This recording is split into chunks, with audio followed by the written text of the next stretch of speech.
Hello everyone, Simage here with my first commentary video covering Hard Drivin from Atari Games. So this game is famous for being one of the first driving sims back in the late 80s. I did this run on Midway Arcade Treasures 2 via the Dolphin emulator, which emulates the original game outside of a few glitches, mostly audio ones, and the lack of steering wheel and pedals. So for this, always select manual. It's a good rule of thumb for any arcade racer that has this option. So you start the car, you turn the key while pressing the clutch, then you press down the clutch pedal while accelerating first gear to get going. That's what I just did. And now I'm speeding up. And I am going to go on the speed track first. So the first turn is just a long right. So you want to stay in the right lane. You want to stay close to the inside as possible. Be very light with the steering here. This game does not control the best, so just be very careful. So I'm keeping my speed up pretty well here. I'm going to go to the left pretty soon, but then go right back to the right lane here. I'm trying to take the best racing line for this part. And my big concern here is just to keep the car steady and not lose speed. I don't have to worry about incoming traffic. This part you need to slow down without slamming the brakes. You want to stay in gear 4. You want to go a little bit below 100 miles an hour, go down to about that speed, and then you can finish the turn on the inside, and then you'll pass the checkpoint and you'll speed back up. You want to go back now to the right lane to avoid that truck. You can go back to the inside for a little bit, but then soon after you're gonna want to go back to the right lane to avoid that truck, that car, and then pass up that vehicle. And now you can focus on getting back up to speed here. And then you'll cross the finish line, and I actually qualified for the championship already on the very first lap. And now for the stunt course. So I'm gonna make my first big mistake here.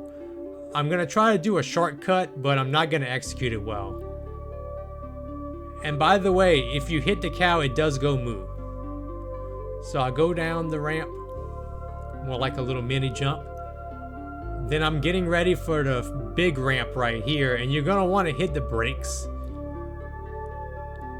Let off the accelerator and then land. Be very careful. If you come off the ramp too fast, you'll crash. Then I pass up that car, then I get back in the right lane to avoid the truck. And now I'm speeding up again. And I'm going to stay in the right lane here. Just focus on staying in the right lane. Do the best you can. Then come out of that. And then hit the brakes again for this part. Another jump. Then stick the landing. And then you hit another checkpoint. Pass up this vehicle here. Get more to the left. There we go. And you're going to stay in gear 3 for this part. So you want to start this half oval part on the outside to the right. And then you finish on the inside to the left. And then you get back in the right lane to dodge that car. And then you go back in the right lane again to avoid the truck. And now you can focus on speeding up again.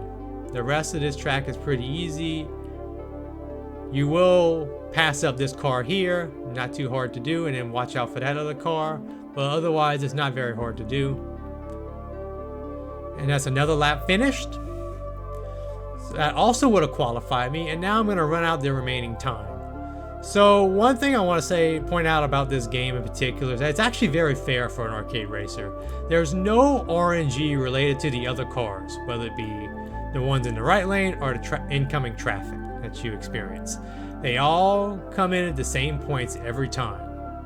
So you don't have to worry about any randomization there. So we are going to just keep running out the rest of the time here. Only got 8 seconds, 7, 6, almost done. Now I started out with 6 less seconds than the normal arcade version does. By default, this version does that for some reason. It's not a big deal for survival purposes, but it does affect your score. So keep that in mind. And now for the championship lap against the Phantom Photon. So the big thing here is to not crash and to not go off-road for too long. If you can go through the stunt course well, you'll be fine. So anyways, we're gonna get a start. The Phantom Photon takes off right away. Don't panic. Just focus on this first curve here. Slow down. Go down to second gear.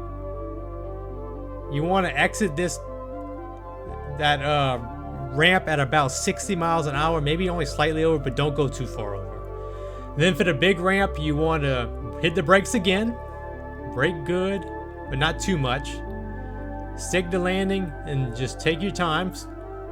Going through this curve here. So the Phantom Photon made a big mistake. He tried to go off-road to try to cut the track, but he lost a lot of speed there. So you're going to catch up. In fact, you're almost ready to pass him. And in a little bit, we are going to pass him up. In fact, we may have passed him up already. So we'll take the inside here to the left. Just like I did on the last time going through the stunt track, we'll start on the right and then we'll finish to the left on the inside. There we go. No traffic to worry about here. So now I can just focus on getting my speed up in gear 4 and taking the best line that I can. So that's what I'm gonna do here. This lap is almost done. I am going to beat the Phantom Photon, no problem. And that's it. And we get a little replay right here, which is really cool for late 80s. Pretty mind-blowing, if you ask me. And now to enter in my name. So you don't just get initials, you can actually enter in your name, which is pretty cool. And they give you plenty of time to do so. Overall, I think this game is still pretty good. It's not a perfect game by any means, it is kind of janky. But you could do a lot worse, and the arcade version is the best way to play this game. And it's even better if you can find the real cabinet. So if you like this video, hit that like button and subscribe to the channel for more content, and have a great day.